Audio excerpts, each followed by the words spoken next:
Arsenal একটা lucky escape পেয়েছে এবং পয়েন্ট টেবিলের 1 নম্বর দল আর্সেনাল যখন 20 নম্বর দলকে হারানোর জন্য তাও আবার ঘরের মাঠে তাদের দুটো আত্মঘাতী গোলের উপরে নির্ভর করতে হয়, তখন আপনি বোধহয় কিছুটা শঙ্কাতেই পড়ে যাবেন।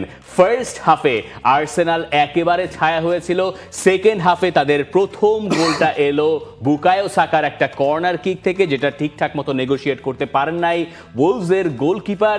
এরপরে সেই ওলভস ম্যাচের শেষ অংশে গিয়ে সবাইকে অবাক করে দিয়ে ম্যাচে ফিরল। কিন্তু ভালো ব্যাপার আর্সেনালের জন্য যে নাটক সেখানেও শেষ হয় নাই, যে আর্সেনাল আগের সপ্তাহে শেষ মুহূর্তে গোল হজম করে ম্যাচ হেরেছিল অ্যাস্টন ভিলার সঙ্গে, তারাই এবার অ্যাডিশনাল টাইমে গিয়ে আরেক আত্মঘাতী গোলে ম্যাচটা বের করে আনলো। গ্যাব্রিয়েল জেসুস বদলি হিসেবে নেমেছিলেন, তার মাথায় লেগেছে বটে, তবে তার মাথার তুলনায় অপোনেন্টের মাথায় লেগেছে বেশি, যেই কারণে আত্মঘাতী গোল হিসেবে সেটাকে বিবেচনা করা হয়েছে। আপনি আর্সেনাল, আপনি ম্যানচেস্টার সিটির চেয়ে 2 পয়েন্টে এগিয়ে আছেন, আপনি ঘরের মাঠে খেলতে নেমেছেন, আপনি লিগ লিডার, আপনার অপোনেন্ট হচ্ছে ওলভস যারা পয়েন্ট টেবিলের 20 নম্বর দল এবং প্রিমিয়ার লিগের ইতিহাসের অন্যতম বাজে দল এই সিজনে যদি বলতে পারেন, এবং তারা রেলিগেটেড হয়ে যাচ্ছে, এটা মোটামুটি নিশ্চিত। সেই দলকে হারাতে যদি আপনার এই রকম ঝামেলায় পড়তে হয়, তাহলে সেই দল কি চ্যাম্পিয়ন হতে পারবে? এই প্রশ্ন মানুষ এখন করবে না? দেখেন, এই জায়গায় আর্সেনালের লিটল বিট একটা খারাপ সময় যাচ্ছে। আপনি প্রিমিয়ার লিগের হিসেব করলে সান্ডারল্যান্ডের সাথে ড্র, চেলসির সাথে ড্র, অ্যাস্টন ভিলার কাছে হার, খুব বেশি দিন সময় কিন্তু হয় নাই এই 3টা ম্যাচের রেজাল্ট যে হলো। এবং এই ম্যাচটায় যেভাবে আসলে এগোচ্ছিল, ইনফ্যাক্ট লাস্ট যেই গোলটা মানে অলমোস্ট আপনার 90 মিনিটসের সময় তো সেই গোলটা হলো, তখনও মনে হচ্ছিল যে আর্সেনাল ডান, মানে আর্সেনাল আবার পয়েন্ট হারিয়েছে, আর্সেনালের হচ্ছে ওই ভয়ের সময়টা চলে এসেছে।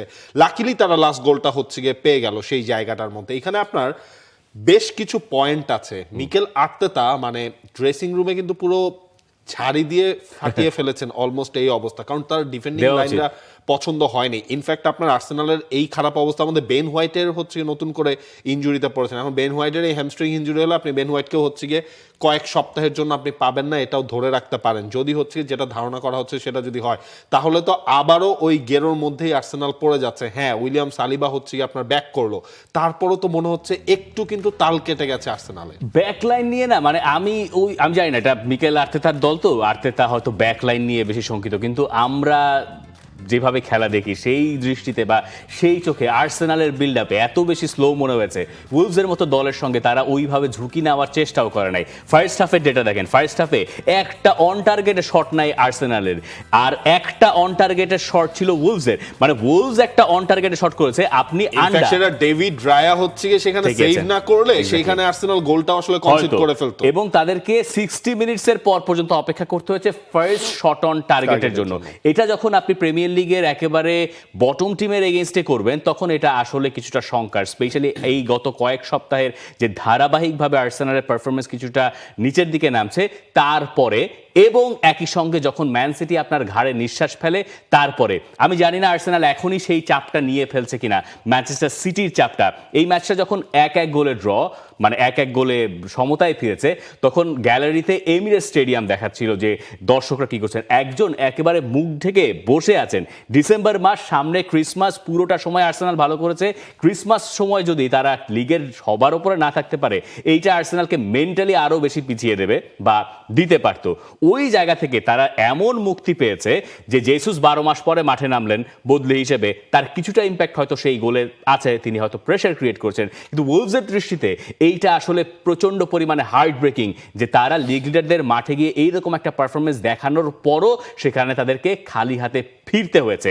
আর আর্সেনালের দিক থেকে আপনি যখন বিবেচনা করবেন, আর্সেনালের জন্য এটা একটা অ্যালার্ম বেল যে এখান থেকে যদি আর্সেনাল খুব দ্রুত উঠতে না পারে, আপনি দেখেন বদলিগুলো মিকেল আর্তেতা মাঝখানে 3টা বদলি একসঙ্গে করালেন, ওডেগার, ট্রোসার সবাই নামলেন। কিন্তু এত সব ফুটবলার নামানোর পরও একজন ফুটবলারই সম্ভবত আর্সেনালে অনেক বেশি অ্যাডভেঞ্চারাস, বাকিরা সেটা নয়। প্রচুর পরিমাণ সাইডওয়েজ পাস দেখেছেন, আপনি প্রেডিক্ট করতে পারেন এখান থেকে কি হবে।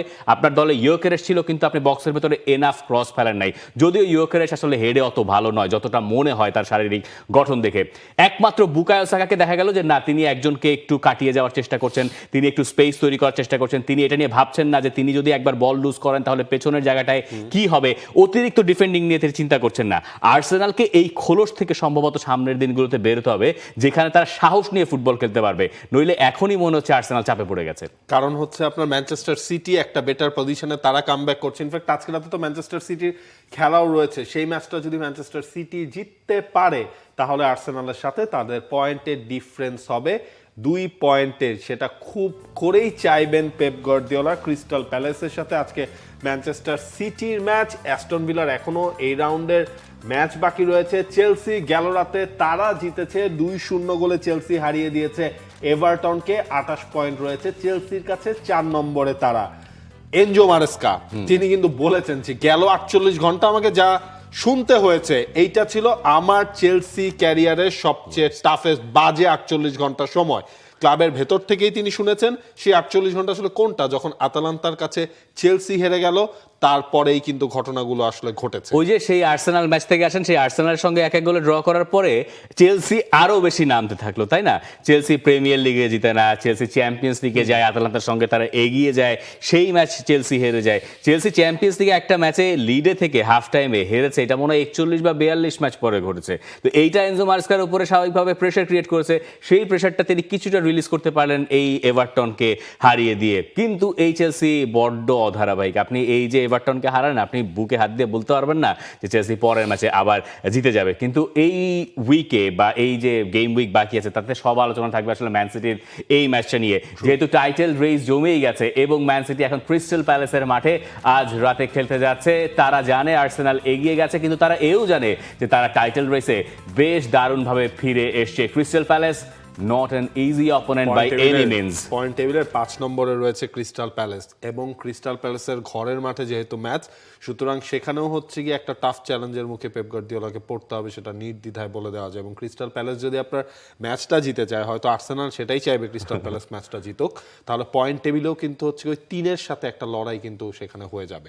ম্যানচেস্টার সিটি রিয়াল মাদ্রিদকে হারিয়ে দেওয়ার পর কোনোভাবেই ক্রিস্টাল প্যালেসের মাঠে গিয়ে হারতে চাইবে না, তাতে আরও একবার হয়তো এর্লিং হল্যান্ডের উপরে অনেকটুকু প্রত্যাশা এই দলটার থাকবে। For more updates, subscribe to our YouTube channel and click on the bell icon. Follow us on Facebook and Instagram. Download T-Sports app to enjoy exciting games and highlights. Visit tsports.com.